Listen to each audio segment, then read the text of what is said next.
Hola amigos, soy Eder Zamarrón, urgenciólogo intensivista y en esta ocasión vamos a hablar acerca de errores frecuentes en una sala de urgencias. Y tal vez en este justo momento estás recordando alguno que realizaste o que realizó algún compañero. Vamos a ver si coinciden con alguno de los de nosotros. El error número uno que vamos a describir es el típico ejemplo de un paciente que llega con una presión arterial de 180 a 110, con algo de cefalea leve y ansiedad. Inmediatamente le indicas a la enfermera que le pase 10 miligramos sublinguales de nifedipino. A los 15-20 minutos el paciente refiere cefalea intensa, dolor torácico opresivo y tiene una presión de 80-40. ¿Qué pasó? La disminución brusca de la presión arterial le trajo graves consecuencias. Para empezar debemos recordar la diferencia que existe dentro de una crisis hipertensiva de urgencia a emergencia. La urgencia tenemos 24 a 48 horas para controlar esa presión arterial mientras manejamos sintomatológicamente a nuestro paciente. Y más aún la emergencia. La emergencia tenemos que actuar acorde a la etiología de la misma, ya sea preeclampsia con criterio de severidad, sea un infarto agudo del miocardio, sea un evento vascular cerebral, una disección aórtica, etc. Entonces, evitemos el uso de nifedipino sublingual para el control de alguna crisis hipertensiva. El error número 2, pasar una carga de volumen al paciente que está chocado. ¿Y por qué digo que es un error? Porque somos muy reactivos y de repente te dicen, doctor, el paciente está chocado, pásale una carguita. Y decimos carguita, tal vez para no sentirnos tan mal. Pero antes de hacer una intervención hemodinámica, debemos pensar y clasificar al estado de choque que está presentando mi paciente. ¿Es hipovolémico? ¿Es distributivo? ¿Es obstructivo? ¿Es cardiogénico? Entonces no a todos los vamos a manejar de la misma forma. Por lo tanto, hay que ser proactivos en esta situación. Error frecuente número 3, decía un amigo. 1, dieta o ayuno. 2, omeprazol. Ahora sí, ¿qué medicamento le pongo? Recordemos que los protectores de mucosa, al final de cuentas, son fármacos.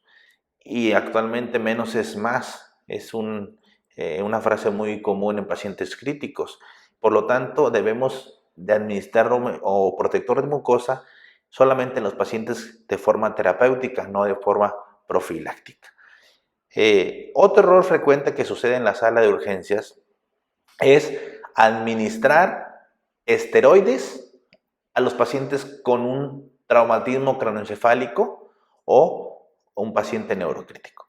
Muy común que paciente con un hematoma epidural traumático, se hacen las medidas escalonadas para manejo de la presión intracraneal que la tiene aumentada y llega algún compañero o algún otro especialista y dice dexametasona 8 miligramos intravenosos cada 8 horas. Y entonces sabemos que no está indicado administrar esta situación, ni citicolina, ni muchas otras cosas que le dejan caer de forma rutinaria a este tipo de pacientes. Esto aumentará la posibilidad de sobreinfección bacterianas a nuestros pacientes. Entonces tratemos de evitar esta situación y además de mayor descontrol glucémico, entre otros efectos deleterios.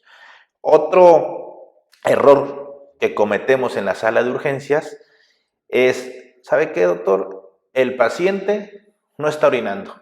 Ah, ok. Pásale. ¿Qué se les viene a la mente? Efectivamente, pásale furosemide. 40 miligramos. A algunos también se les vino a la mente la carga, ¿verdad?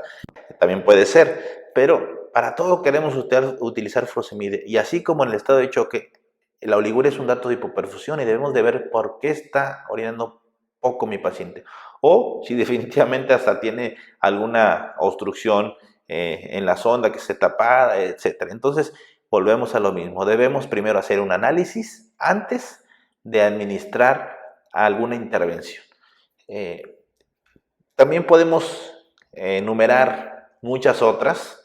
De hecho, ustedes, los que gusten, pueden ponernos los errores que ustedes han visto o que inclusive hemos cometido en una sala de emergencias. Podemos decir, número 6, sonda nasogástrica a cualquier paciente con pancreatitis, inclusive aunque sea una leve. Paciente no está nauseoso, no está distendido, les comento, no tiene un vómito incoercible, entonces ese paciente no tiene indicación de sonda nasogástrica, inclusive la dieta se la podemos dejar de forma enteral sin necesidad ni de ninguna sonda. No seamos tampoco tan reactivos en toda esta situación. También podemos mencionar el bicarbonato en cualquier paciente acidótico, laboratorios innecesarios, por ejemplo, he visto tiempos de coagulación cada 8 horas, gasometría de rutina sin ninguna intervención cuando la tenemos en nuestras manos, reacciones febriles, también podemos luego estar solicitando en las salas de emergencia, de por sí no tiene ningún rendimiento en ambiente ambulatorio, mucho menos en una sala de emergencias nos tendrá utilidad. También otro error frecuente que es transfundir a cualquier paciente que tenga menos de 10 de hemoglobina. Y lo hacemos hasta de forma rutinaria. Inclusive, algunos anestesiólogos, algunos cirujanos todavía tienen esa idea que el paciente crítico o el paciente que va a entrar a una sala de operaciones tiene que tener al menos 10 de hemoglobina. Y lo hemos visto. Y no pasan los pacientes hasta que les pasan 2, 3 paquetes antes de tener, al menos para tener esta hemoglobina. Entonces, sabemos que actualmente entre 7 y 9, casi todos los grupos de pacientes es suficiente para mantener un aporte de oxígeno adecuado.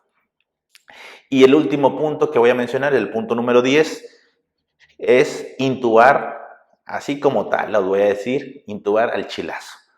Ese paciente que está inestable, lo queremos intubar rápido, lo queremos intubar agresivamente, porque le queremos salvar la vida, y lo pongo entre comillas. ¿Por qué? Porque sí, tal vez vamos a poder colocar un tubo orotraqueal a un paciente que ha muerto. Entonces, debemos tener siempre esa máxima que es reanima al paciente antes de intubarlo, y ya cuando lo vas a hacer, realiza una secuencia farmacológica adecuada. Utiliza analgésico, opioide de forma adecuada, o utiliza un inductor adecuado, o utiliza un relajante neuromuscular, intuba con guía, colócale un tubo adecuado, ten siempre plan A, plan B, plan C a la mano. Todo esto es importante, porque por ahí hay un refrán que dice, ¿sabes qué? Me voy a arriesgar. Pues no te arriesgas tú, arriesgas a tu paciente. Entonces siempre debemos de tener mucho juicio para tomar intervenciones. Te invitamos a que nos compartas los errores más frecuentes que tienes en tus salas de emergencia o los errores que has visto que cometen algunos otros especialistas en la sala de emergencias. Saludos y hasta pronto.